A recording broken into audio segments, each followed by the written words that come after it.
Bismillahirrahmanirrahim. Assalamualaikum warahmatullahi wabarakatuh. Anak-anakku kelas 6 yang dirahmati Allah Subhanahu wa taala. Alhamdulillah ya, bertemu lagi dengan Pak Arif dalam pembelajaran A2S. 2 minggu kemarin kita sudah belajar tentang akhlak terpuji ya. Di antaranya ada tawakal dan ikhtiar. Hari ini kita akan mencoba lanjutkan materi yang sudah pernah Pak Arif sampaikan, yaitu tentang sabar, bersyukur dan qanaah. Adapun tujuan pembelajarannya diantaranya yaitu sebagai berikut.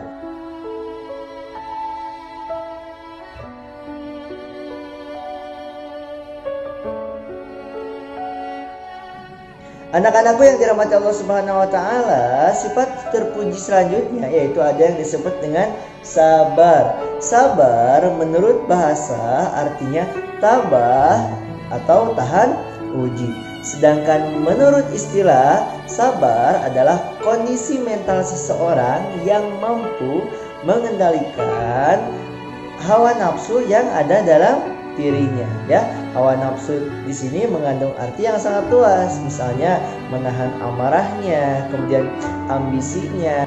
Anak-anakku yang dirahmati Allah Subhanahu wa taala, menurut Imam Al-Ghazali, sabar itu terbagi menjadi 3. Yang pertama, sabar dalam ketaatan. Contohnya ketika kita menuntut ilmu ya, ketika kita senantiasa melaksanakan tugas-tugas yang ada di sekolah. Nah, walaupun capek tetapi kita harus senantiasa sabar, karena apa yang kita lakukan tentunya insya Allah akan mendapatkan pahala dari Allah Subhanahu wa ta'ala.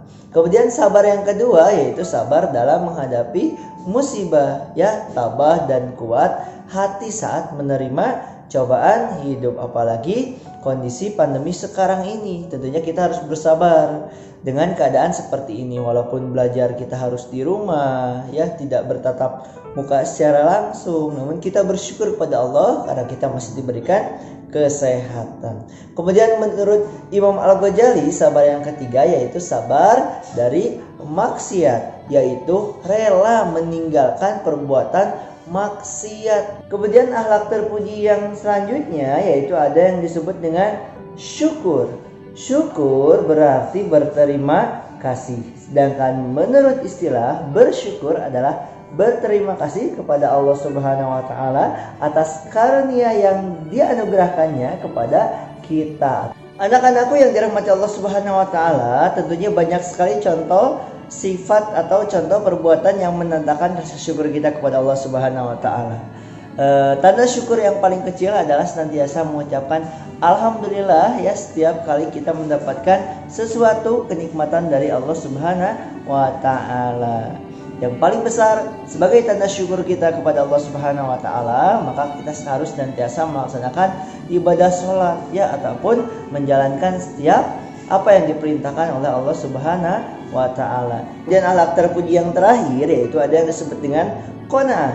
Qanaah berasal dari bahasa Arab yang berarti rela atau suka menerima yang diberikan Allah Subhanahu wa taala kepadanya. Adapun secara istilah, qanaah adalah sikap menerima semua yang telah dikaruniakan Allah Subhanahu wa taala kepada kita. Nah, anak-anakku, qanaah ini juga dapat diartikan sebagai sikap atau perilaku menerima ya, dan menggunakan sesuatu pemberian Allah Subhanahu wa taala sesuai ketentuan Allah Subhanahu wa taala dan kebutuhan kita. Misalnya nih, sebentar lagi kalian kurang lebih 1 tahun lagi ya akan melanjutkan sekolah ke tingkat selanjutnya, ke SMP. Tentunya kita punya target ingin masuk SMP ini, ingin masuk pesantren ini, tapi ternyata kita sudah berikhtiar, berusaha belajar, kemudian berdoa kepada Allah Subhanahu wa taala agar masuk ke SMP atau pesantren tersebut, kemudian bertawakal kepada Allah, menyerahkan semua keputusan kepada Allah Subhanahu wa taala.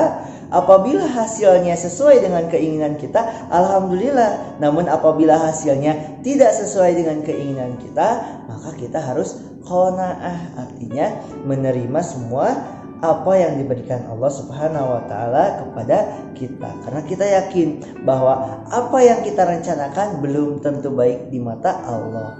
Allah Subhanahu wa taala punya rencana baik untuk kita selaku hambanya ya. Jadi silakan nanti ikhtiar, tawakal, sabar, kemudian bersyukur serta qanaah ini diamalkan dalam kehidupan kita sehari-hari.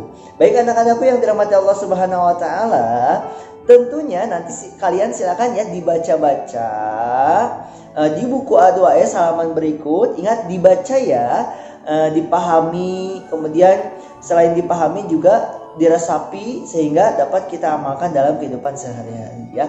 Itu saja mungkin yang dapat Bapak sampaikan pada kesempatan hari ini. Terima kasih atas perhatiannya. Semangat terus buat kalian ya yang sedang belajar di rumah, dan tentunya semoga Allah Subhanahu wa taala memberikan kepahaman kepada kita semua. Assalamualaikum warahmatullahi wabarakatuh.